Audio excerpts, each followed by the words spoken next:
নমস্কার বন্ধুরা, শুভ সকাল। তোমাদের সকলকে আমার নতুন একটা ভিডিওতে অনেক স্বাগত রইল। আশা করছি সবাই খুব ভালো আছো। আমি তো খুবই ভালো আছি। তো আজকে হচ্ছে শনিবার, সকাল এখন ওই 9টা মতন বাজছে। ঘুম থেকে না আজকে 7টার সময় উঠে পড়েছিলাম। আসলে কি বলতো, আমি যেদিন ভাবি যে একটু দেরি করে ঘুম থেকে উঠবো, সেদিন সেই ওই একই টাইমেই ঘুম ভেঙে যায়। আসলে মানুষের অভ্যাস, জানো তো, প্রতিদিন যেই টাইমে মানুষের ঘুম ভাঙে, ছুটির দিন কি আর ছুটির না দিন কি, সেই একই টাইমে ঘুম ভাঙবে। তো যাই হোক, ঘুমটা যেহেতু ভেঙে গেল, তাই সকাল সকাল ঘুম থেকে উঠে বাড়ির সমস্ত কাজ কাম কিন্তু কমপ্লিট করে নিয়েছি। তারপরে যাই হোক, বাসি কাপড়টা চেঞ্জ করে একেবারে রান্নাঘরে চলে এলাম। কারণ আজকে আমার বরের ছুটি থাকলেও আমার কিন্তু ছুটি নেই, আমার সেই ডিউটি আছেই। তো আমি যেহেতু 11:30টার সময় বেরোবো, তো ভাবলাম যে 11:30টার মধ্যে রান্নাবান্নাগুলো একেবারে কমপ্লিট করে তারপরে বেরোবো। কারণ বেরোবোর পরে যে আমি কতক্ষণে বাড়ি আসবো তার ঠিক নেই, আর বেলা করে এলে না তখন না আর রান্না করতে ইচ্ছে করবে না। তাই ভাবলাম যে ছেলেকে বরকে দিয়ে পাঠিয়ে দিব, আর আমি এদিকে রান্নাবান্নাগুলো কমপ্লিট করে তারপরে 11:30টার সময় বেরোবো। আর আজকে ছেলের যেহেতু শনিবার হাফ স্কুল, ওর 1টার সময় স্কুল ছুটি হয়ে যাবে, ওকে আনাটা খুব একটা অসুবিধা হবে না, কারণ ওর বাবা আছে, ওর বাবাকে দিয়েই পাঠাবো, আর ওর বাবাকেই বলবো গিয়ে নিয়ে আসতে। তাহলে কি বলো তো, এদিকে আমি কাজ কামগুলো গুছিয়ে করে নেব, করে নিয়ে তারপরে আমার ডিউটিটা করে আসবো। আর বাড়িতে তখন তো রান্না করাই থাকবে, এসে স্নান টান করে নিজেও খেতে পাবো, আর ধরো সবাইকে খেতে দিতেও পারবো। তো ওইসব চিন্তা ভাবনা করেই ধরো সকাল সকালে এই দেখো রান্না বসিয়ে দিয়েছি। তো কালকে আমি মোচাটা কেটে লবণ হলুদ মাখিয়ে রেখেছিলাম। মোচাটা কিনে নিয়ে এসেছিলাম, কালকেই নিয়ে এসেছিলাম। আর ওই মোচা জিনিস না আমি সচরাচর নিয়ে আসি না। ওই যেদিন ধরো আমার বর বাড়িতে থাকে তার আগের দিন আমি নিয়ে আসি, কারণ আমার বর না আবার এই মোচার ঝাল ডাল খেতে খুব ভালোবাসে। আর ওদের অফিসে যেহেতু এসব রান্না বান্না হয় না, তো সেই কারণে ও থাকলেই বেশিরভাগ এসব সবজিপাতি রান্না করি। আর একার জন্য না করতেও ইচ্ছে করে না, হ্যাঁ, তখন ওই ঝাড়াঝাপটা রান্না বান্না করে খেতে ইচ্ছে করে। তো যাই হোক, ওপরে ভাত বসিয়েছি আর মোচাটাকে ভাপাতে বসিয়েছি, আর এদিকে দেখো সবজিগুলো কিন্তু সব কেটে নিচ্ছি। তো এদিকে করলা ভাজা কাটলাম, আর হচ্ছে তোমার ওই কয়েকটা দেখলাম সিম আছে, তো সিমগুলো সিম পাতুরি করবো বলে কিনে নিয়ে এসেছিলাম, তো আজকে যাই হোক কেটে নিলাম। তো এদিকে দেখো আমার মোচাটা ভাপানো হয়ে গিয়েছে, তো ওটাকে যাই হোক ঝুড়িতে জল ঝরাতে দিলাম। আর এদিকে তেজপাতা, শুকনো লঙ্কা আর 5 ফোড়ন ফোড়ন দিয়ে তারপরে আলুগুলো এখন ভেজে নিচ্ছি। এখন কিন্তু আমি তোমার ওই মোচার ঝালটাই রান্না করব, হ্যাঁ। তো মোচার ঝাল রান্না করার জন্য তেলের উপরে যে আলুগুলো দিয়েছি না, আলুগুলোর গায়ে জল ছিল, তো গায়ে না এসে ছিটে পড়লো, খুব জ্বলছিল, নাকে মুখেও কয়েকটা ফোঁটা গিয়ে পড়েছে। আমি না হলুদ দিতে ভুলে গেছিলাম, জানো তো, আমি তো জানোই তেলের উপরে হলুদ দিয়ে তারপরে সবজিপাতি দিই। তো যাই হোক, এ দেখো আলুগুলোকে ভেজে নিয়েছি, তার মধ্যে একটু আদা জিরে বাটা দিলাম, আর হচ্ছে লঙ্কা বাটা দিলাম। আজকে না একটু নিরামিষ করেই করব। আর এই মোচার ঝালটা না আমি একটু নিরামিষ করেই করি, পেঁয়াজ রসুন দিই না, কারণ মোচার ঝালে পেঁয়াজ রসুন দিলে না তখন না আমার ওই পেঁয়াজ রসুনের সেন্টটাই মনে হয় যেন না খেয়ে আসে। তবে হ্যাঁ, যদি মোচার ধোকা রান্না করি, ওই যে বড়া ভেজে যে ধোকাটা রান্না করে সেটা করলে কিন্তু অবশ্য পেঁয়াজ রসুন দিয়েই করি, মাংসর মতন করে, ওটা খেতেও ভালো লাগে। তো ওটাতে একটু ঝামেলা হবে বলে ওটা আর করলাম না, একেবারে সিম্পলভাবে ওই তোমার মোচার ঝালটাই করে নিলাম, হ্যাঁ। তো এইদিকে ভাতটা আমার হয়ে গেছে। তো আজকে যেহেতু তাড়াহুড়ো আছে, আমাকে আবার ডিউটিতে যেতে হবে, সেই কারণে দুই দিকে গ্যাসে দুটো কড়াই বসিয়ে রান্না বসিয়ে দিলাম। একদিকে ভাত হলো, মোচাটা সিদ্ধ হলো, আর একদিকে মোচার ঝাল করছি, আর এদিকে ভাতটা হয়ে গেল দেখে এদিকে সিম পাতুরিটা বসিয়ে দিলাম। তো ওই যে সিমগুলোকে হালকা করে একটু ভেজে নিয়েছি লঙ্কা ফোড়ন দিয়ে। তো এবার এর মধ্যে দিলাম হচ্ছে তোমার পোস্ত, আর হচ্ছে চারমগজ, আর সাদা সর্ষে, কাঁচা লঙ্কা বাটা, হ্যাঁ। আর এর মধ্যে দিতে হবে তোমার ওই লবণ হলুদ চিনি, যা লাগে আর কি। তো এটাকে এখন ঢেকে দেবো, হালকা করে গ্যাসটা দেবো, কারণ এইসব খাবার দাবারে বেশি গ্যাস দিলে না তখন আবার রান্নাটা খুব একটা ভালো হয় না। তো ওইদিকে সিম পাতুরি রান্না হচ্ছে, আর এদিকে দেখো আমার মোচার ঝালটা কিন্তু প্রায় হয়ে গেছে। তো নামানোর আগে একটু চিনি আর একটু ঘি দিয়ে দিলাম, যেটা তোমার মাস্ট দিতেই হবে মোচার ঝালে, যেটা না দিলে একেবারেই খেতে ভালো হবে না। তো ওইদিকে সিম পাতুরি হচ্ছে আর মোচার ঝালটা হচ্ছে। তো আমার ছেলের যেহেতু স্কুলের টাইম হয়ে গেছে, ওকে তো আবার খেতে দিতে হবে। তো যাকগে, আজকে আমার ছেলেকে কিন্তু আমাকে খাওয়াতে হবে না, ওটা থেকে আমি রেস্ট পেয়ে গেলাম। আর ওর বাবা কিন্তু ওকে স্নানও করিয়ে দিয়েছে, আজকে আমি কিন্তু স্নানও করাইনি, হ্যাঁ। তো দেখো ভাতটা বেড়ে দিচ্ছি, ও বেশি কিছু খাবে না, ওকে আমি এই ফ্যান দিয়ে আলু সেদ্ধ দিয়ে আর হচ্ছে একটু ঘি দিয়ে লবণ দিয়ে ভাতটা মেখে দেবো, ও ওটা দিয়েই ভাত খেয়ে নেবে। আমার ছেলে জানো তো, সত্যি বলতো ওর খাওয়ার না কোনো ঝামেলা নেই, ওকে মানে যা দিবা তাই খেয়ে নিবে, সত্যি বলছি খুব ভালো ছেলে জানো না। তাই ওর কোনো জেদও নেই জানো তো, যে হ্যাঁ এটা নিবো বা ওটা নিবো, এটা খাবো বা ওটা খাবো। সত্যি কপাল করে একটা ছেলে পেয়েছি, আপাতত পেয়েছি, পরে যে কি হবে জানি না। হ্যাঁ, তো যাই হোক, ওইদিকে ওর বাবা মানে ভাতটা মাখাচ্ছে ছেলেকে খাওয়াবে বলে, আর এদিকে দেখো আমার মোচার ঝালটা প্রায় হয়েই গেছে। তো চিনি ঘি সব কিছুই দিয়ে দিয়েছি, তো গরম মশলা না দিলে তো চলবেই না, তো গুঁড়ো গরম মশলা দিলাম, এটা অবশ্য শাহি গরম মশলা। হ্যাঁ, আমি না এখন মানে বাটি কম, মানে গোটা গরম মশলা নিয়ে আসলে না সেটা ফোড়ন দিই, আর নামানোর আগে ওই শাহি গরম মশলা যে গুঁড়োটা আছে ওটা দিয়ে দিই, ওটা সেন্টটা না খুবই সুন্দর। তো আলুটা একটু খুঁচে দিলাম। হ্যাঁ, আগে জানো তো মানে ডাল বাটা দিতাম, তো ডাল বাটা দিলে না মানে ওই ডাল বাটারই স্বাদ লাগে, মোচারা স্বাদ লাগে না। তো এখন আবার আলুগুলো করি কি একটু খুঁচে দিই, তাহলে কি বলতো মানে একটু থকথকে টাইপের হয়ে যায়, তাহলে আর ডাল বাটা দিতে হয় না। তো যাই হোক, মোচার ঝালও হয়ে গেল, শিম পাতুরিও হয়ে গেল। তো এইদিকে আমার বরকে বললাম একটু চা খাওয়া করে দেবো, তো বললো ঠিক আছে, ছেলেকে খাওয়াতে খাওয়াতে তাহলে একটু চা করো, দুজন মিলেই খাই।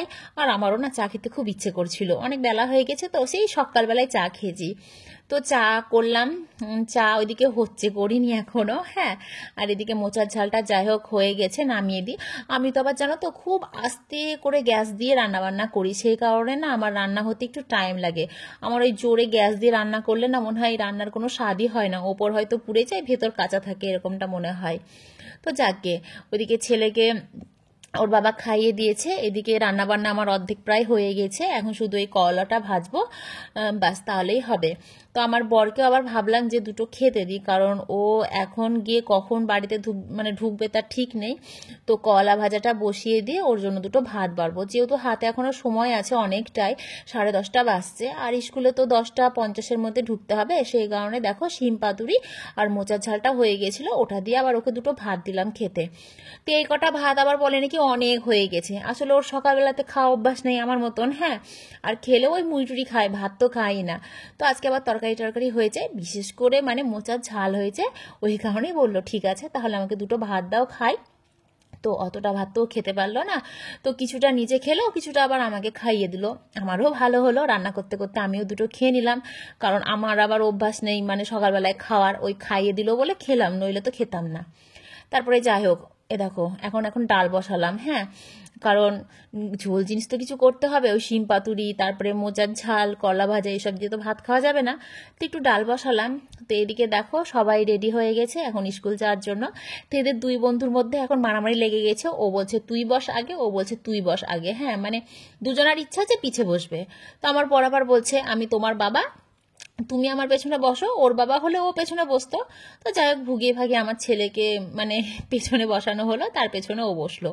এদের দুই বন্ধু জানো তো খুব মিল, সারাদিন মানে মারামারিও করে মাঝে মাঝে, আবার কেউ কাউকে ছাড়া থাকতেই পারে না। এই 5 মিনিট আগে মারামারি করলো, কথা বলবো না, আবার 5 মিনিট পরে দেখবো মিল হয়ে গেছে।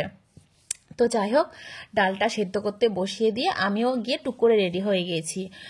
তো ডাল সেদ্ধ হয়েছে, ওই ডালের মধ্যে তোমার পেঁয়াজ রসুন সব কিছু দিয়ে দিয়েছিলাম, দিয়ে একেবারে সেদ্ধ করে নিয়েছি।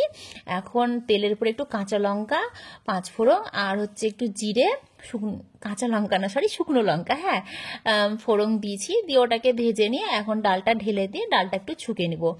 তো ডালটা ছুকলে না আজকে আমার রান্না বান্না মানে শেষ, সকালবেলায় সে রান্নাঘরে ঢুকেছি। হ্যাঁ, যাই হোক এখন 11:30-এর কাছাকাছি বাজছে। তো ডালটা নামিয়ে রেখে চলে যাব ডিউটি করতে, ডিউটি করে এসে তারপরে তোমার রান্নাঘরটা পরিষ্কার করব। আর আমার তো এখনো স্নানই হয়নি, রান্নাঘর পরিষ্কার টরিষ্কার করে স্নান করব, তারপরে পুজো দিব, এখনো বাড়িতে অনেক কাজ আছে। তো চলো, আজকে আবার অবশ্য বরের সাথেই যাব। दोनों कहीं पे मिल जाए। ওরে বাবা, ধুলো রাস্তা, আমার ড্রাইভার আছে, ড্রাইভার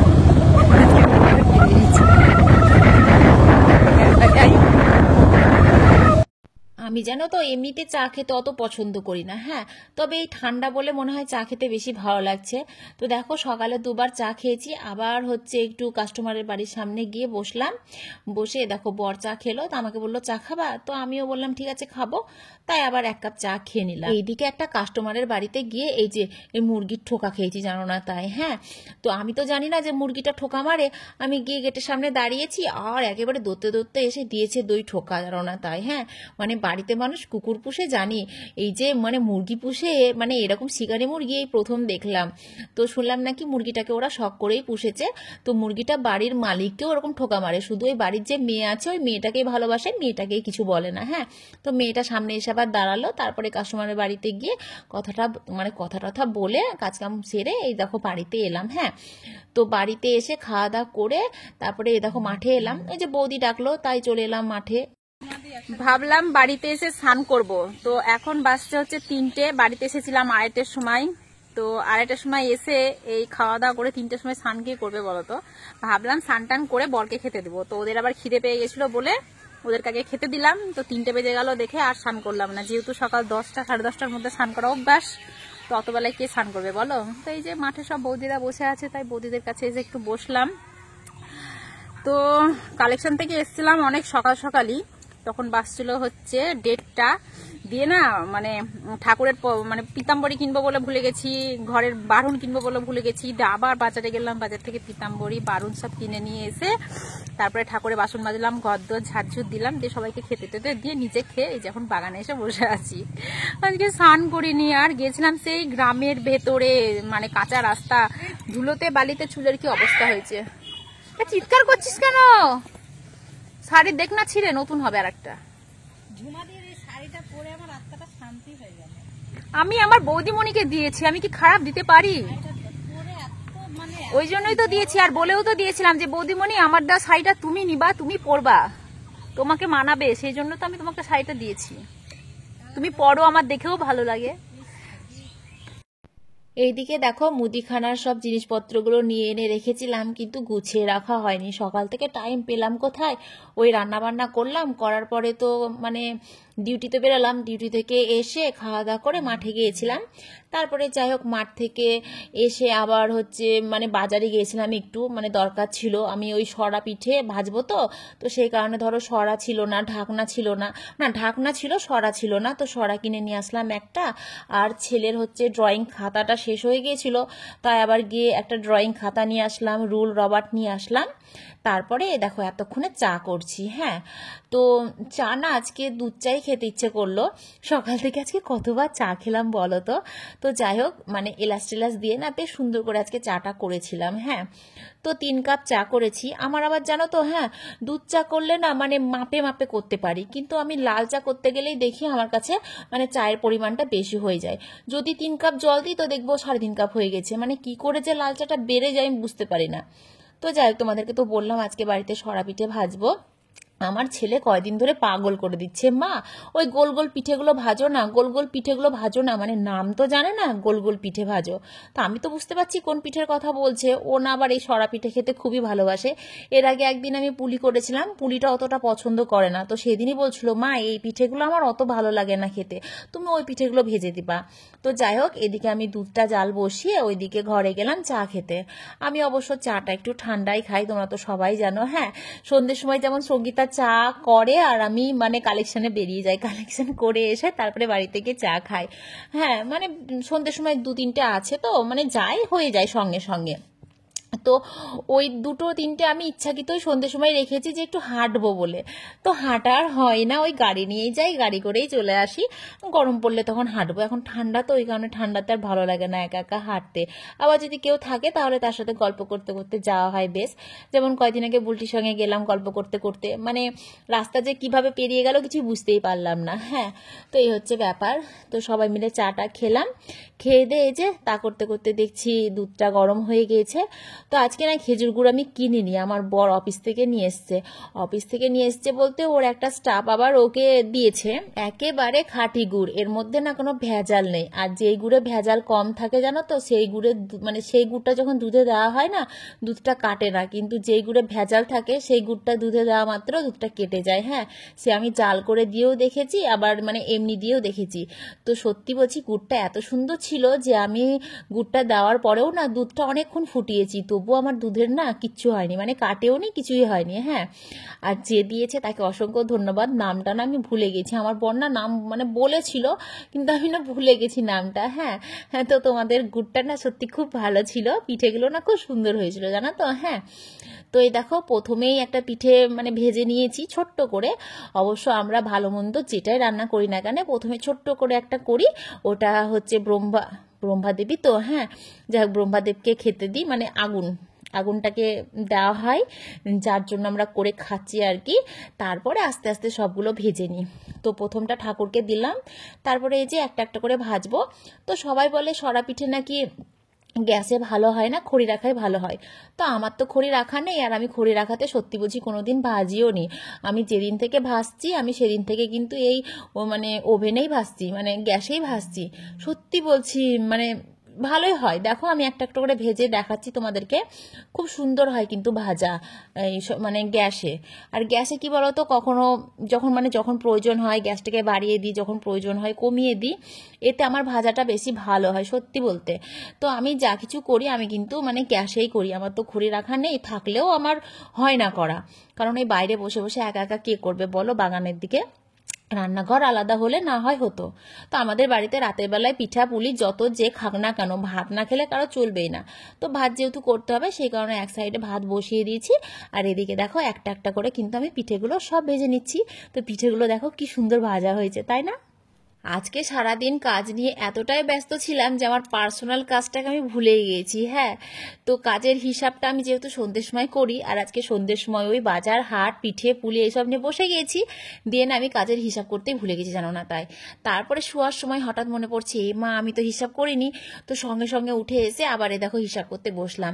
আর প্রতিদিনের হিসাব যদি প্রতিদিন না করা হয় না, তাহলে পরের দিন করতে গেলে না মাথার মধ্যে মানে কি বলবো গোলমিল পেকে যায়। হ্যাঁ, ভুল হয়ে যায় জানো না। তাই সেই কারণে আমি প্রতিদিনের কাজ কিন্তু প্রতিদিন কমপ্লিট করে রাখি, সে যদি রাতের 12টার সময় করতে হয় তবুও কিন্তু করব, করে তারপরে ঘুমাবো। তো যাই হোক, আজকে সারাদিন কি করলাম না করলাম সব কিছুই তো তোমাদের সঙ্গে শেয়ার করে ফেললাম। তো সকলকে টাটা, গুড নাইট। কেমন সবাই খুব ভালো থেকো, সুস্থ থেকো।